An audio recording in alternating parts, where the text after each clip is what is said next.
नमस्ते विद्यार्थी मित्रों, हूँ अवचर देगाम उमा विद्या संकुल यूट्यूब चेनल में आप सबनु हार्दिक स्वागत है। आज आपणे धोरण 11 कॉमर्स विषय गुजराती अभ्यास करशू। तो विद्यार्थी मित्रों, आज आपणे 23मु काव्य है सही नहीं एनु आपणे विस्तारपूर्वक समजूती मेळवशुं। काव्य 23मु सही नहीं। एमना कवि है झलन मात्री અને સાહિત્ય પ્રકાર છે ગઝલ। તો વિદ્યાર્થી મિત્રો, આપણે સૌપ્રથમ કવિનો પરિચય જે છે એ મેળવશું। કવિનો જન્મ 1/9/1934 થયો હતો। ગઝલકાર તરીકે જાણીતા એવા જલાલુદ્દીન શહાબુદ્દીન અલવી એ ખેડા જિલ્લાના માતર ગામના વતની છે। એટલે જલન માત્રી છે એમનું ઉપનામ છે, પણ એમનું મૂળ સાચું નામ તો જલાલુદ્દીન શાહુદ્દીન અલવી છે। તેઓ ગુજરાત વાહન વ્યવહાર નિગમ જે છે એમાંથી સેવા મુક્ત થઈ અને હાલ પોતે અમદાવાદમાં પોતાનું શ્રેષ્ઠ જીવન જીવી રહ્યા છે। જલન એ તેમણે લખેલો ગઝલ સંગ્રહ છે। ઉર્મિની ઓળખ એ કુમાર નામનું જે સમાચાર પત્ર જે છે માસિક, એમાં પ્રકાશિત થયેલું શાયરોનું એમ કે પરિચય મેળવેલું સંપાદન કાર્ય છે। ગઝલ સર્જન અને મુશાયરા પ્રવૃત્તિ એમ બંને રીતે ગુજરાતી ગઝલ ક્ષેત્રે નોંધપાત્ર પ્રદાન રહ્યું છે। પરંપરિત ગુજરાતી ગઝલ સ્વરૂપ સાથે નિસ્બત ધરાવતા જલન એમની ગઝલોમાં ભાષાની સાદગી તેમજ સહજ અભિવ્યક્તિ દ્વારા ભાવનો સાક્ષાત્કાર કરાવે છે। આ તો કવિનો પરિચય। હવે પછીની વિષય વસ્તુ છે કે સહી નથી। સહી એટલે કે હસ્તાક્ષર। આપણને ખબર છે કે કોઈ પણ પત્ર જે છે કાગળ લખતા હોય તો એમના નીચે જમણી બાજુએ આપણે સિગ્નેચર કરતા હોય છે, એટલે કે સહી, હસ્તાક્ષર। અને આ જ ગઝલમાં કવિએ એક એક શેર જે છે એ સ્વતંત્ર છે, અલગ અલગ શેર આપેલા છે, પંક્તિ એ સ્વતંત્ર રીતે આપેલી છે અને અલગ અલગ પંક્તિમાં અલગ અલગ શેરમાં કવિએ અલગ અલગ વાતો જે છે આપણે રજૂ કરી છે। અને આ જે સહી નથી ગઝલ જે છે એમાં કેન્દ્ર સ્થાને મૂળ વસ્તુ તો કવિએ પ્રાર્થના જે છે અને ઈશ્વરની શ્રદ્ધા આના વિશે વાત જે છે કરવામાં આવી છે। તો વિદ્યાર્થી મિત્રો, આપણે વિસ્તારથી આ ગઝલની સમજૂતી મેળવશું। મઝહબની એટલે તો ઇમારત બળી નથી, શૈતાન એ સ્વભાવે કોઈ આદમી નથી, તકદીર ખુદ ખુદાએ લખી પણ ગમી નથી, સારું થયું કે કોઈ મનુજે લખી નથી, ત્યાં સ્વર્ગ ના મળે તો મુસીબતના પોટલા, મરવાની એટલે મેં ઉતાવળ કરી નથી, કેવા સુકન્યમાં પર્વતે આપી હશે વિદાય, નિજ ઘરથી નીકળી નદી પાછી વળી નથી, શ્રદ્ધાનો ઓ વિષય તો પુરાવાની શી જરૂર, કુરાનમાં તો ક્યાંય પૈગંબરની સહી નથી, હિચકારો કૃત્ય જોઈને ઇન્સાનો બોલ્યા, લાગે છે આ રમત કોઈ શૈતાનની નથી, ડુબાડી દઈ શકું છું ગળાબુજ સ્મિતને, મારી કને તો અશ્રુઓની કોઈ કમી નથી, ઉઠી બેસમાં જો ભૂલ પડે મનના કારણે, એ બંદગીનો દ્રોહ છે, એ બંદગી નથી, મૃત્યુની ઠેસ વાગશે તો શું થશે જલન, જીવનની ઠેસની તો હજુ કળ વળી નથી। તો વિદ્યાર્થી મિત્રો, આપણે વિસ્તારથીના શબ્દાર્થ જે છે એ જોશું। મઝહબની એટલે કે ધર્મની, ઇમારત એટલે કે મકાન, બળી નથી એટલે કે નાશ પામવું, સળગી જવું, શૈતાન એટલે કે શેતાન, બદમાશ, રાક્ષસ જેવું હીન કૃત્ય કરતો હોય તેવો વ્યક્તિ, આદમી એટલે માણસ, તકદીર એટલે કે નસીબ, ભાગ્ય, તકદીર। ત્યાર પછી ખુદાએ એટલે કે ઈશ્વરે, પરમાત્માએ, ભગવાને, અલ્લાહે, મનુજે એટલે માણસોએ, સ્વર્ગ એટલે કે દેવોનો લોક, મુસીબતના પોટલા એટલે કે પુષ્કળ મુસીબત, ઘણી બધી મુશ્કેલીઓ હોવી, સુકન એટલે કે શકન, શુભ મુહૂર્ત, પર્વત એટલે કે પહાડ, વિદાય એટલે કે વડાવવું, નિજ ઘરથી એટલે કે પોતાના ઘરથી, નદી એટલે સરિતા નદી, શ્રદ્ધા એટલે કે આસ્થા, વિશ્વાસ, પુરાવો એટલે સાબિતી, કુરાન એટલે કે મુસ્લિમ લોકોનો મુખ્ય ધર્મ ગ્રંથ, પૈગંબર એટલે કે પેગંબર, અથવા આપણે કહીએ ને કે ઈશ્વરીય સંદેશો પહોંચાડનાર સંદેશાવાહક, હિચકારું એટલે કે હીન, અધમ, હલકું, કૃત્ય એટલે કામ, ઇન્સાનો એટલે માણસ, રમત એટલે પ્રવૃત્તિ, આ કૃતિ અથવા આપણે કહીએ ને કે જે કામ છે તે કાર્ય. ગળા બુજ, ગળું ડૂબી જાય તેટલું. સ્મિત એટલે હાસ્ય, આનંદ. મારી કને, કને એટલે પાસે. કમી એટલે ખોટ, ઓછપ.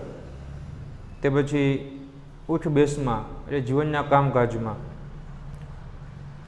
બંદગી એટલે પ્રાર્થના. દ્રોહ એટલે કે દગો, ગુનો, વાંક.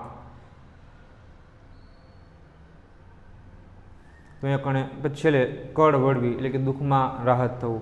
કવિ કહે છે મજહબની એટલે તો ઇમારત બળી નથી, શૈતાન એ સ્વભાવે કોઈ આદમી નથી. અહીંયા કણે કવિ કહે છે કે મજહબની એટલે કે ધર્મની ઇમારત એટલે નથી બળી, કારણ કે શૈતાન જે છે એ સ્વભાવે કોઈ માણસ નથી. પહેલી પંક્તિમાં કહે છે કે મજહબની એટલે તો ઇમારત બળી નથી, શૈતાન એ સ્વભાવે કોઈ આદમી નથી. એટલે કવિ કહે છે કે મજહબની જે ધર્મની ઇમારત જે છે એટલા માટે નથી બળી ગઈ, એટલા માટે નથી પડી ભાંગી, કારણ કે શૈતાન જે છે, રાક્ષસ જે છે એ સ્વભાવે કોઈ માણસ હોતો નથી. આ જ પહેલાં બે શેરમાં કવિએ માણસ ઉપર પોતે કટાક્ષ જે છે કર્યો છે કે માણસનો સ્વભાવ જે છે કેવો છે, કે આ વિસ્તારમાં જે છે જગતની અંદર તો ઘણા બધા લોકો જે છે તો માત્ર ધર્મના નામે જે છે એ પોતે રમખાણો કરતા હોય છે. ઘણા બધા લોકોનો સ્વભાવની વાત કરી છે કે ઘણા બધા લોકો ધર્મના નામે તો કે રમખાણો કરતા હોય છે, હિચકારો કૃત્ય જે છે કરતા હોય છે, આજુબાજુના વિસ્તારમાં પોતે સળગાવતા હોય છે.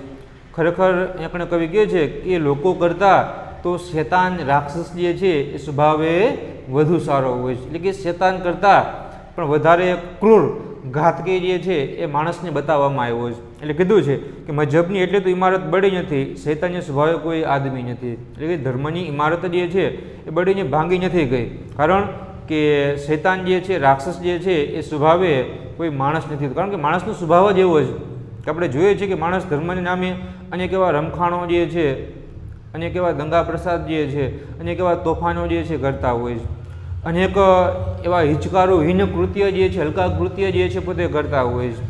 અનેક વિસ્તારમાં જાહેર સંપત્તિ છે, લોકોને માલ સામાન જે છે ને પોતે સળગાવી નાખતા હોય છે. ત્યારે કવિ કહે છે કે આ કૃત્ય તો કે શૈતાન જે છે રાક્ષસ કરતાં પણ ક્રૂર કહેવાય, હલકું કહેવાય. એટલા માટે કહે છે કે ખરેખર માણસ, કારણ કે શૈતાન કરતાં પણ માણસ જે છે વધારે ક્રૂર, ઘાતકી, નિષ્ઠુર જે છે એ જોવા મળે છે. કદાચ શૈતાન હોય, રાક્ષસ કે બદમાશ હોય એ પણ આવું કૃત્ય ન કરે, એના કરતાં પણ વધારે હલકું કૃત્ય એ માણસ કરતો હોય છે. ત્યાર પછી તકદીર ખુદ ખુદાએ લખી પણ ગમી નથી, સારું થયું કે કોઈ મનુજે લખી નથી. આ શેરમાં કવિને જે અસંતોષ થાય છે, પાછળ સંતોષ પણ થાય છે એની વાત કરી છે. એટલે કહે છે કે તકદીર ખુદ ખુદાએ લખી પણ ગમી નથી. એટલે ખુદ ઈશ્વરે, ખુદ પરમાત્માએ, ખુદ ભગવાને મારા નસીબ લખ્યા છે, મારું ભાગ્ય લખ્યું છે, છતાં પણ એ ભાગ્ય જે છે એ મને ગમતું નથી. એટલે કવિને અસંતોષ છે. પછી કવિ કહે છે કે સારું થયું કે કોઈ મનુજે લખી નથી. પછી કહે છે કે ઈશ્વરે જે પરમાત્માએ મારું નસીબ ભાગ્ય લખ્યું છે એ મને ગમતું નથી, પણ સારું છે કે મારા નસીબ જે છે, મારા ભાગ્ય કોઈ મનુષ્યએ લખ્યા નથી. એટલે આપણે કવિ કહે છે કે તકદીર ખુદ ખુદાએ લખી પણ ગમી નથી, સારું થયું કે કોઈ મનુષ્યએ લખી નથી. એટલે કવિ કહે છે કે ખુદ ઈશ્વરે, ખુદ પરમાત્માએ, ખુદ ભગવાને મારા ભાગ્ય જે છે લખ્યું છે, મારું નસીબ જે છે લખ્યું છે, છતાં પણ જે છે એ ભગવાને લખેલા નસીબમાં મને અસંતોષ છે. પછી કવિ કહે છે કે ખુદ મારું ભાગ્ય, સારું થયું મારું ભાગ્ય મનુષ્યએ, લોકોએ લખ્યું નથી. એ બાબતનો એકને કવિને સંતોષ પણ થાય છે. કવિના જીવનમાં અસંતોષ છે કે ટૂંકમાં જે કાંઈ પણ ધન, દોલત, સંપત્તિ, પૈસો કે સુખ, શાંતિ એના જીવન કદાચ નહીં હોય, એટલે આપણે કદાચ ટૂંકમાં કવિને અસંતોષ થાય છે કે ખુદ ઈશ્વર તો ઘણા બધા લોકો આપણે જોઈએ છીએ કે પોતાના ભાગ્યને પોતે કોસતા હોય છે કે મારા નસીબમાં નથી, મારા ભાગ્યમાં નથી, મારા તકદીરમાં નથી લખાણું. પણ એને કર્મ એવા કરે તો કદાચ એનું ભાગ્ય જે છે બદલી શકાય છે કર્મના આધારે.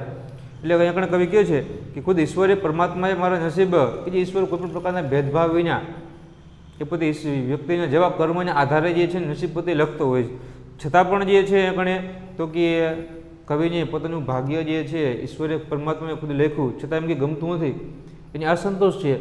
પછી કવિ કહે છે કે સારું થયું કે મારું ભાગ્ય જે છે કોઈ મનુષ્યએ નથી લખ્યું. એ બાબતનો એને મનમાં સંતોષ પણ એમ કે થાય છે.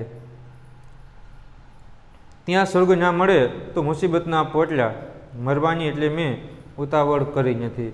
તે પછી કવિ કહે છે કે ત્યાં એટલે કે જીવનમાં મૃત્યુ પછી સ્વર્ગ ન મળે તો અનેક મુશ્કેલીઓ સ્વર્ગમાં તો છે જ, એટલે અનેક મુશ્કેલીઓનો સામનો જે છે એમ કે કરવો પડે એમ છે. એટલા જ માટે મેં મરવાની ઉતાવળ કરી નથી. કે છે ત્યાં સ્વર્ગ ના મળે તો મુસીબત ના પહોંચ્યા, મરવાની એટલે મેં ઉતાવળ કરી નથી. એટલે કવિ કહે છે કે મૃત્યુ પછી પણ કદાચ એવું કહેવાય છે કે મૃત્યુ પછી વ્યક્તિને સ્વર્ગની નરક મળે છે.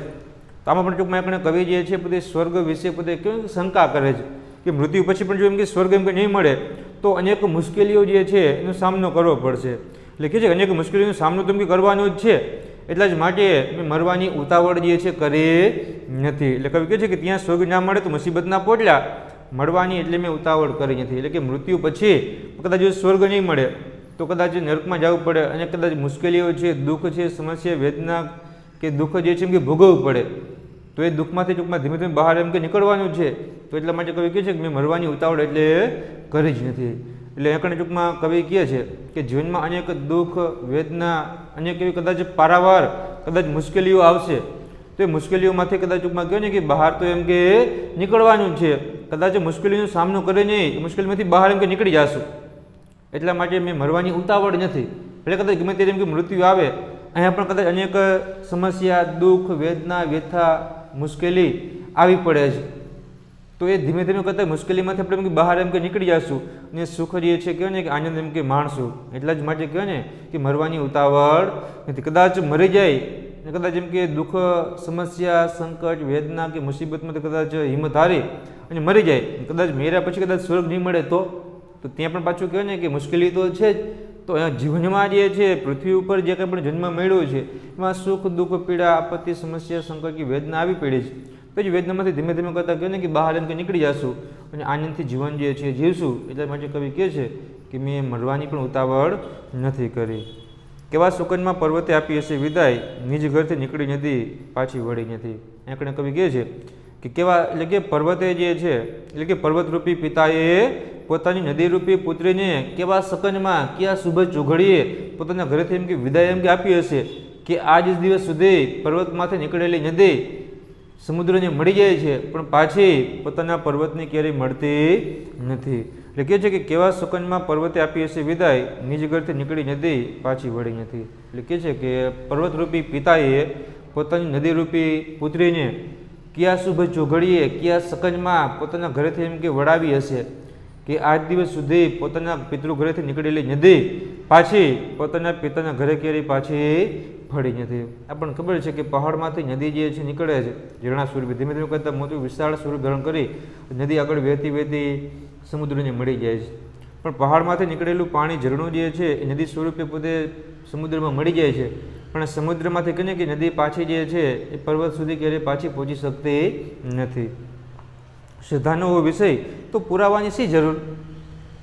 કુરાનમાં તો ક્યાંય પૈગંબરની સહી નથી. અને આ જ પંક્તિમાં કવિએ શ્રદ્ધા જે છે, વિશ્વાસ જે છે એની વાત કરી છે કે હૃદયમાં જો શ્રદ્ધા હોય, હૃદયમાં જો ઈશ્વર પ્રત્યેની શ્રદ્ધા હોય તો એનો પુરાવો આપવાની ક્યાંય જરૂર નથી. એને પુરાવો આપવાની શી જરૂર છે? કારણ કે કુરાનમાં પણ કે પૈગંબરની જે છે સહી આપણને જોવા મળતી નથી. એટલે કે માત્ર શ્રદ્ધા જે છે, વિશ્વાસ છે એ જ માત્ર એમ કે મુખ્ય છે. કીધું ને કે શ્રદ્ધાનો વિષય તો પુરાવાની શી જરૂર? કુરાનમાં તો કંઈ પૈગંબરની સહી નથી. એટલે કવિ કહે છે કે જો હૃદયમાં ઈશ્વર પ્રત્યે શ્રદ્ધા હોય, વિશ્વાસ હોય તો પછી પુરાવો આપવાની કોઈ જરૂર પડતી નથી.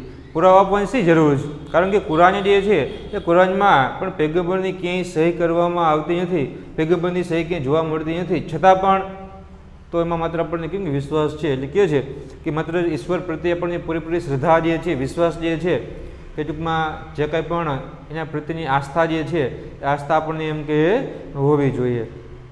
એટલે જ માટે કહે છે કે આપણા જીવનમાં અનેક એવી સુખ, દુઃખ, સમસ્યા, વિપત્તિ, વેદના, દર્દ, આંસુ જે છે કદાચ આપણા જીવનમાં ટૂંકમાં આવી પડે અને કદાચ આપણા જીવનમાંથી બહાર નીકળવાનો પણ રસ્તો જે છે ન મળે ત્યારે ઈશ્વર પ્રત્યેની શ્રદ્ધા જે છે, વિશ્વાસ જે છે એ જ આપણને દુઃખમાંથી બહાર જે છે કે કાઢતું હોય છે.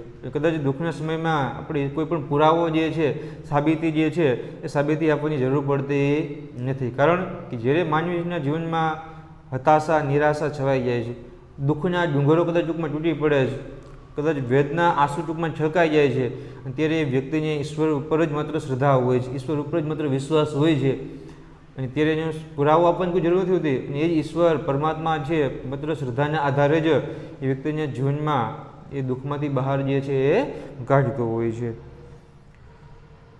હિચકારો કૃત્ય જોઈને ઇન્સાનો બોલ્યા, લાગે છે આ રમત કોઈ શૈતાનની નથી. અને તે પછી ઘણે કવિ કહે છે કે હિચકારો, હીન, હલકું, અધમ કાર્ય જોઈ અને મનુષ્ય બોલી ઉઠ્યા કે લાગે છે આ રમત, આ કૃત્ય, કામ છે કોઈ શૈતાનનું નથી.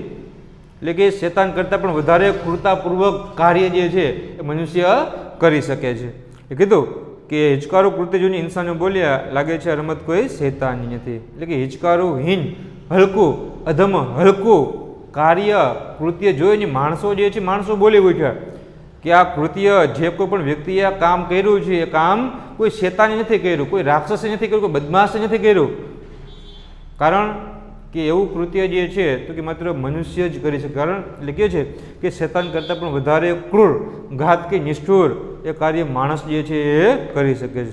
આજે પણ આપણે જોઈએ છીએ કે સમાજમાં ઘણા બધા વ્યક્તિ જે છે કે જે નિષ્ઠુર, ઘાતકી, ક્રૂર રીતે એવું અમાનુષિક કૃત્ય જે છે પોતે કરતા હોય છે. અને એ જોઈને કદાચ આપણને એ વ્યક્તિ ઉપર એટલું બધું તિરસ્કાર છૂટે કે કદાચ રાક્ષસ કદાચ હોય તો રાક્ષસ પણ કદાચ એવું કૃત્ય કરતાં અચકાય, કદાચ વિચાર કરે, એ પણ કદાચ એવું કૃત્ય કરી ન શકે. એવા અનેક એવા ઘણા બધા અમુક એવા લોકો દ્વારા અમુક એવા લોકો ઉપર જે છે કૃત્ય કરવામાં આવતું હોય છે.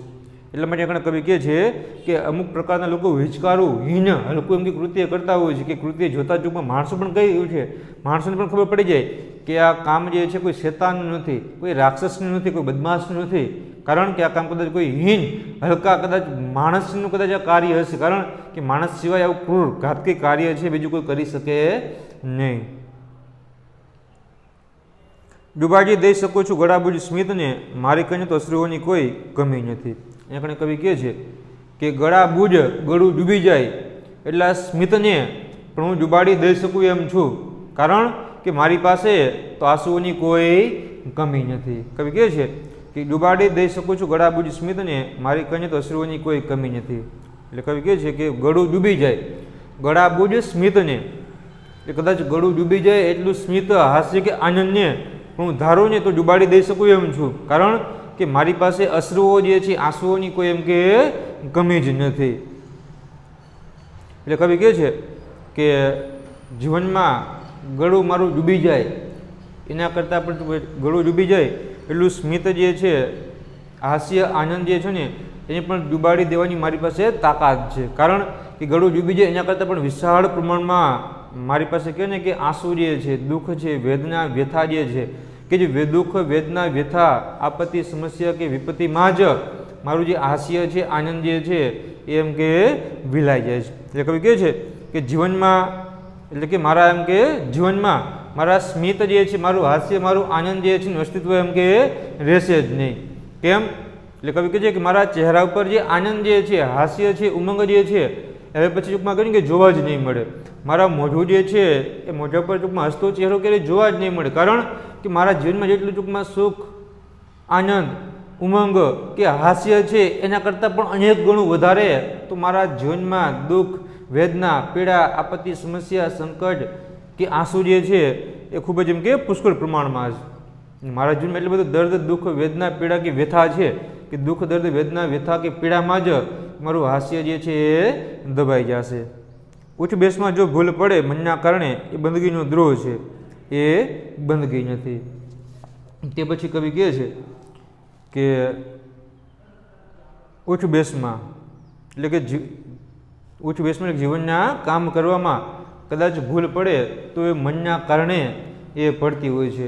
એમાં બંદગીનો, પ્રાર્થનાનો કોઈ જ વાંક હોતો નથી. શું કહે છે કે ઉઠ બેસમાં જો ભૂલ પડે મનના કારણે એ બંદગીનો દ્રોહ છે, એ બંદગી નથી. એટલે ટૂંકમાં કવિ જે છે એ કવિ પોતે કહે છે કે ઉઠ બેઠમાં કદાચ કામ કરવામાં કદાચ એમ કે ભૂલ પડે તો માત્ર એ બંદગીનો, એમાં પ્રાર્થનાનો કોઈ જ દોષ જે છે દેવામાં આવતો નથી. તો કીધું ને કે ઉઠ બેસમાં જો ભૂલ પડે મનના કારણે એ બંદગીનો દ્રોહ છે, એ બંદગી નથી. એટલે કે જીવનમાં કામ કરવામાં, કાર્ય કરવામાં કદાચ કોઈ ભૂલ પડે છે તે માત્ર મનના કારણે ટૂંકમાં પડે છે. એમાં બંદગી જે છે, પ્રાર્થના જે છે એનો કોઈ જ દોષ એમ કે હોતો નથી. આપણે ટૂંકમાં કહીએ કે ઈશ્વરને પ્રાર્થના કરવા માટે એમ કે આપણે એમ કે બેસીએ છીએ, પણ જો કદાચ જે પ્રાર્થનામાં આપણું જે ચિત્ત જે છે કદાચ એમ કે ચોટે નહીં, આપણું ચિત્ત જે છે એ જે પ્રાર્થના એમ કે સ્થિર ન થાય, તેમાં પ્રાર્થના જે છે, બંદગી જે છે એમાં કોઈ એમ કે વાંક નથી. એ વાંક તો આપણા એમ કે મનનો છે, કારણ કે મનના કારણે જે છે આપણી સ્થિરતા જે છે પ્રાર્થનામાં રહી શકતી નથી. એના કારણે આપણે યોગ્ય બંદગી પ્રાર્થના જે છે કરી શકતા નથી. મૃત્યુની ઠેસ વાગશે તો શું થશે? જલન. જીવનની ઠેસની તો હજુ કળ વળી નથી. તે પછી આપણે છેલ્લી શેરમાં કવિ કહે છે કે મૃત્યુની ઠેસ વાગશે. જો આપણા જીવનમાં એમ કે મૃત્યુ એમ કે આવશે તો એ જલન શું થશે? આપણે શું કરશું? કારણ કે જીવનની ઠેસની તો હજુ કળ જે છે એ એમ કે વળી નથી. જીવનની કળ તો હજી એમ કે વળી નથી, ત્યાં જેમ કે મૃત્યુ આવશે તો શું કરશો? એટલે આપણે ટૂંકમાં કવિ કહે છે કે મૃત્યુની ઠેસ વાગશે તો શું થશે? જલન. જીવનની ઠેસની તો હજુ કળ વળી નથી. એટલે કે આપણા જીવનમાં માણસ જે છે એ જન્મે છે એનું મૃત્યુ તો એમ કે નિશ્ચિત છે. તો કવિ કહે છે કે મૃત્યુની ઠેસ વાગશે તો કે જલન. આપણે કદાચ એમ કે મૃત્યુ આવશે, આપણું મોત એમ કે થશે તો શું થશે? કારણ કે આપણે જે જીવનની જે આપણે ઠોકરો ખાધે છે, જિંદગી જીવવામાં જે પણ દુઃખ, સમસ્યા, પીડા, વેદના, આપત્તિ, સમસ્યા, સંકટ અનેક જે છે પારાવાર ટૂંકમાં મુશ્કેલીઓ આવે છે, તો જે દુઃખમાંથી પણ આપણે બહાર નીકળ્યા નથી. એ દુઃખમાંથી પણ જે આપણને રાહત જે છે એમ કે થઈ નથી. ત્યાં જે ફરી પાછું મૃત્યુ આવશે તો આપણે એમ કે શું કરશું? એ જે મૃત્યુનું દુઃખ જે છે આપણે એમ કે કેવી રીતના સહન કરશું?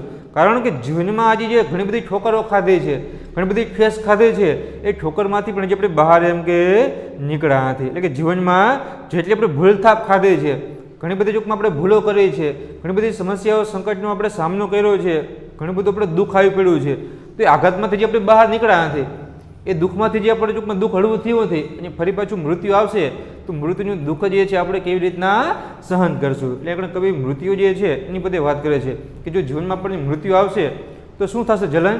કારણ કે મૃત્યુનું દુઃખ જે છે આપણે કેવી રીતના સહન કરશું? હજી આપણે જે જીવન જીવતા હતા, જીવનમાં જે આપણે ભૂલથાપ ખાધી હતી, જે આપણે ભૂલો કરી હતી, ગુનાહ કર્યા હતા, અપરાધ કર્યો હતો, તો જે દુઃખમાંથી પણ હજી આપણે બહાર નીકળ્યા નથી. હજી એક દુઃખમાંથી બહાર એમ કે નથી નીકળ્યા, ત્યાં મૃત્યુનું બીજું દુઃખ આવશે તો એ દુઃખ આપણે કઈ રીતના સહન કરશું? એટલે આ રીતે આપણે કવિ અલગ અલગ શેરમાં અલગ અલગ વાત જે છે કરી અને જે કંઈ પણ ઈશ્વર પ્રત્યેની શ્રદ્ધા જે છે, વિશ્વાસ, બંદગી, પ્રાર્થના જે છે એની વાત એમ કે કરે છે. તો વિદ્યાર્થી મિત્રો, આપણે આ 23મું કાવ્ય સહી નથી તમને સરસ રીતે સમજાઈ ગયું હશે. તો પાછળ જે છે એના ઘણા બધા એક વાક્યના, બે ત્રણ વાક્યના કે સવિસ્તાર પ્રશ્નો જે છે એ પણ આપેલા છે. તો પ્રશ્ન પણ ટૂંકમાં તમે નિયમિતમાંથી જે છે એ વાંચજો, પાકા કરજો, અને કાવ્ય જે છે એ તમે વિસ્તારપૂર્વક જે છે સમજી ગયા હશો. અસ્તુ.